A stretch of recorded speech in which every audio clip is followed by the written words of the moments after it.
और छायाकार से मैं चाहूँगा कि एक बार ऊपर से ही दिखा दें ये कितना खूबसूरत, बिल्कुल नर्मदा नदी के किनारे स्थित है ये मंदिर।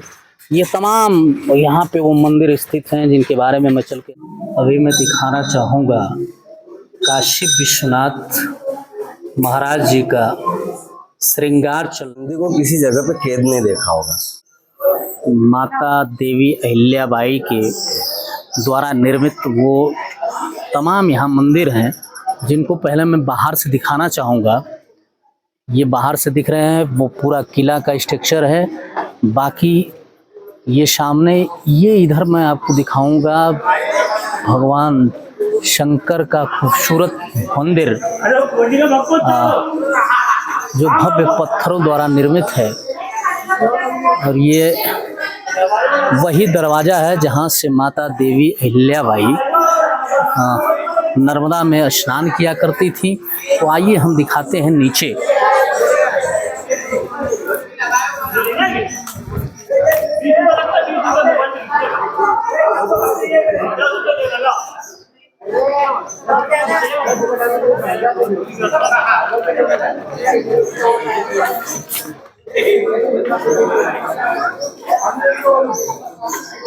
बाढ़ स्तर, जो बाढ़ का स्तर था 16 सितंबर 2023 में बाढ़ जो आई थी वो सबसे ज़्यादा ऊंचाई पे यहाँ बाढ़ आई थी, जिसका ये निशान बनाया गया है। कब बाढ़ कितनी पे रही है उनका ये निशान बना दिया गया है।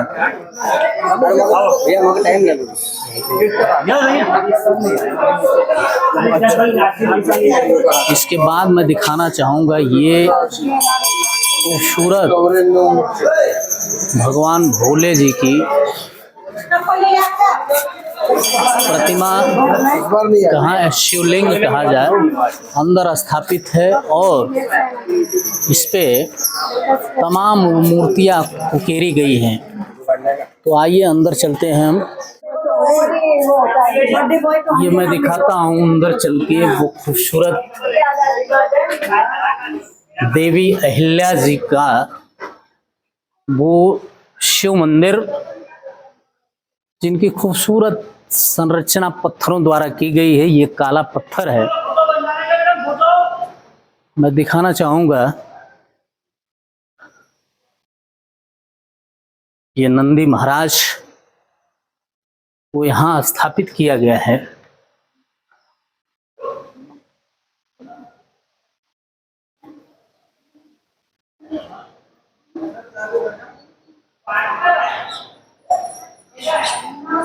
ऊपर चलने के बाद नंदी महाराज, और नंदी महाराज के बाद अंदर सामने शिवलिंग स्थापित है। अंदर देवी अहिल्याबाई शिवलिंग अपने हाथों में लिए उनकी प्रतिमा स्थापित की गई है। ये कलाकृति अपने आप में अद्भुत और अत्यंत रमणीय दिखाई देती है। आइए दिखाते हैं इस साइड में।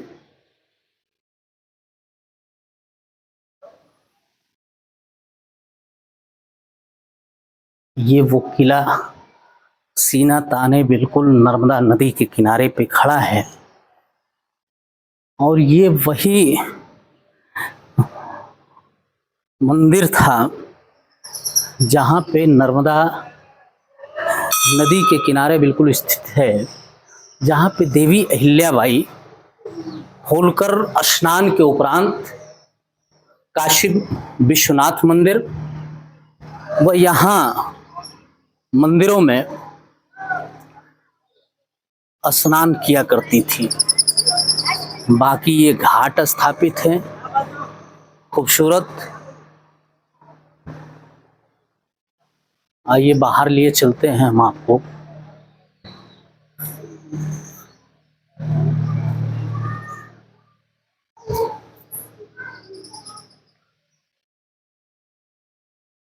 इस मंदिर से निकलने के उपरांत मैं सामने दिखाऊंगा ये एक छत्र निर्मित है जिसमें भी शिव लिंग स्थापित है। सामने नंदी महाराज दिखाई दे रहे हैं। फिर वो तमाम ये दरवाजे, यहाँ पे खिड़कियां खुलती थी नर्मदा नदी के बिल्कुल किनारे पे। चूँकि राजवंशी राजमाता थी और यहाँ की महारानी थी, सत्ता उनके हाथ में था, तो उनकी सुरक्षा भी ज़रूरी थी। तो यहाँ सुरक्षा के लिए तमाम वो बनाए गए थे। और ये वही गेट है जिससे उतर करके माता देवी अहिल्याबाई जी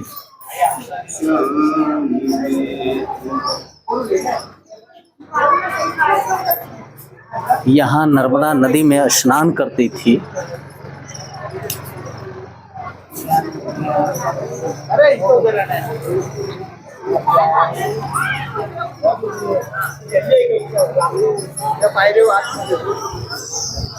मैं दिखाना चाहूँगा कि बाहर से कितना खूबसूरत दिख रहा है ये।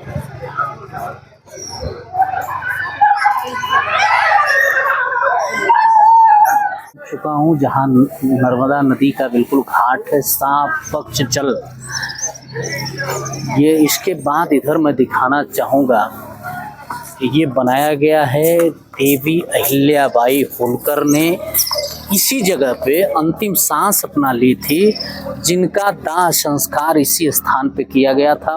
वो स्थान एक मंदिर के रूप में बना करके छोड़ा गया है। तो मैं चाहूँगा, दिखाना चाहूँगा छायाकार से कि इतना खूबसूरत किला बिल्कुल नर्मदा नदी के किनारे पे आपको भव्यता लिए दिखाई दे रहा है। ये खूबसूरत किला जो बिल्कुल नर्मदा नदी के किनारे पे बना है, जहाँ माता अहिल्याबाई होलकर नित्य प्रतिदिन स्नान किया करती थी और भगवान भोले की आराधना करती थी। जो हमने मंदिरों को दिखाया, उनसे उनका काफ़ी गहरा नाता था।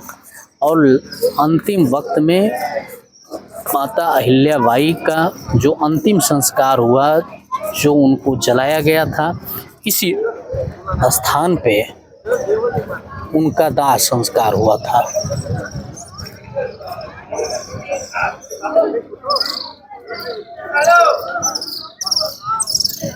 ये दिखाया मौजूद है बिल्कुल नर्मदा नदी के बीचों बीच एक मंदिर आपको दिखाई देगा। वो बाणासुर मंदिर है। इसके विषय में हम जानेंगे महाराज जी से। इसके ठीक सामने वो उस पार गांव दिखाई दे रहा है मुझे। हम आ चुके हैं नर्मदा नदी के बिल्कुल स्थित किनारे पे श्री काशी विश्वनाथ मंदिर। मैं बताता चलूँ कि देवी अहिल्याबाई होलकर काशी विश्वनाथ से सबसे ज़्यादा उनका प्रेम था। काशी विश्वनाथ जहाँ भी उनको मौका मिला तो काशी विश्वनाथ की मूर्ति को उन्होंने जरूर स्थापित करने का काम किए और मंदिर बनवाने का काम किए। ये काशी विश्वनाथ का वो खूबसूरत मंदिर हमारे बिल्कुल सामने मौजूद है। आइए हम चलते हैं काशी विश्वनाथ के उस मंदिर में और आपको दिखाते हैं यहाँ खूबसूरत कलाकृति और ये खूबसूरत मंदिर के ठीक सामने नंदी महाराज जी को स्थापित किया गया है। ये नंदी महाराज जी हैं और शिवलिंग को दिखाने से पहले मैं आइए एक बार ज़रा दिखा देता हूँ आपको वो स्थान जहाँ से बिल्कुल सामने ही नर्मदा नदी दिखाई देगी। ये वो नर्मदा नदी बिल्कुल नर्मदा नदी के तट पे स्थित काशी विश्वनाथ का ये मंदिर जो देवी अहिल्याबाई होलकर द्वारा स्थापित किया गया।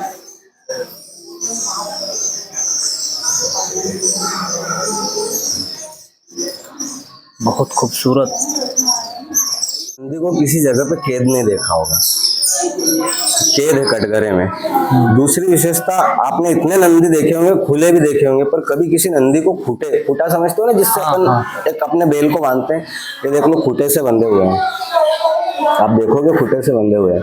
दूसरी चीज, पूरे साल में सिर्फ श्रावण का 1 महीना ये हटता है, ये खुले रहते हैं। आप श्रावण में कभी आओगे, इनके सीने पर कान लगाना, आपको धड़कन सुनाई देगी। हाँ, ये जागृत है। ये नंदी एक समय में बताते हैं पुराने लोग, हमारे पूर्वज बताते हैं कि ये भाग जाते थे, सामने चरने भाग जाते, घास खाने चले जाते थे। अच्छा, ये सरधारा चले जाते थे। हाँ, ये जीवित है, ये चले जाते थे। तो मातंग ऋषि जो थे, मातंग ऋषि जब यहाँ आए थे, उन ऋषि ने उनकी सिद्धियों द्वारा इनको बंदी बनाया और तब से कटघरा लगाया गया है। ये कटघरा मिनिमम आप इसकी लकड़ी को भी देख के लगा सकते हो 700 से 800 साल पुराना है।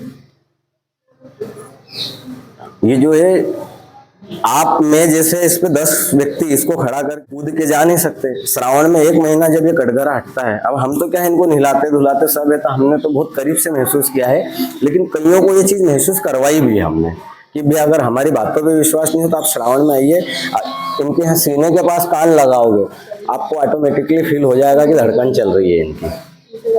ये हमने बहुत से लोगों को दिखवाया, उन्होंने जब चीज को खुद महसूस किया तब उनको भी यकीन हुआ कि हाँ ये सच बात है। दूसरी चीज, अगर आप वहाँ राजवाड़े में जाओगे ना, वहां से भी जब इनकी जानकारी लोगे तो आपको बता दिया जाएगा कि नंदी जी भाग जाते थे, मतलब घास चल खाने चले जाते थे। अब वो जब घास खाने चले जाते थे तो शिव जो है, शिव नंदी के बिना अधूरे हैं। शिव को आप कुछ भी बोलो, आपकी कभी मनोकामना पूरी नहीं होगी। वहां मनोकामना पूरी करवाने के लिए इन्हें बोलना पड़ता है। आपने देखा होगा नंदी जी के कान में कुछ बोलते हैं भक्त, वो यही चीज बोलते हैं कि हमारी बात को उन तक पहुंचा देना, क्योंकि डायरेक्ट आप बोलोगे, क्योंकि शिव हमेशा ध्यान मग्न होते हैं, शिव कभी भी खाली नहीं होते हैं, एनी टाइम ध्यान मग्न होते हैं, और उनके ध्यान से उनको हटाने का काम सिर्फ 2 जन कर सकते हैं, एक पार्वती मैया और एक नंदी।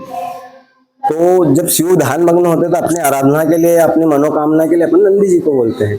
अब नंदी जी नहीं रहेंगे तो अपन उन तक बात कैसे पहुंचाएंगे?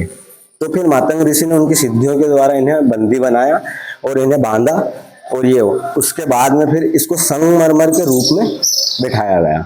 ये तो एक समय में बताते हैं कि 1000 वर्ष पहले ये पाषाण पत्थर की हुआ करती थी। पाषाण पत्थर जिसे कसौटी का पत्थर कहा जाता है, कि अगर सोना रख दोगे, आज 10 ग्राम सोना रखोगे, सुबह आके देखोगे 10 ग्राम सोना गायब हो जाएगा। कैमरा लगा के भी रख दोगे, गायब हो जाएगा। वो शिवलिंग में वही पत्थर है, आज भी सोना खाती है। अगर आपने उनको सोना रख दिया तो खुद पत्थर सोना खा जाएगा, जो कसौटी का पत्थर कहा जाता है ना। शिवलिंग जो स्थापित है, हाँ, वो सोना पाषाण पत्थर का है, कसौटी का पत्थर, कसौटी पत्थर, कसौटी का। अच्छा, जो कसौटी पे कसने पे सोने की परख, हाँ, सोने की परख अगर करना है कि सोना ओरिजिनल है, प्योर है, तो कसौटी पत्थर से ही उसकी परख होगी। जोहरी उसकी परख करता है, लेकिन जोहरी एक मार्केट वैल्यू के हिसाब से करता है, लेकिन उसकी पूर्णतः शुद्धता जांचने के लिए पाषाण पत्थर का इस्तेमाल ही किया जाता है, कि उसमें टच करने पर अगर उसने सोने को खा लिया, समझो सोना ओरिजिनल है।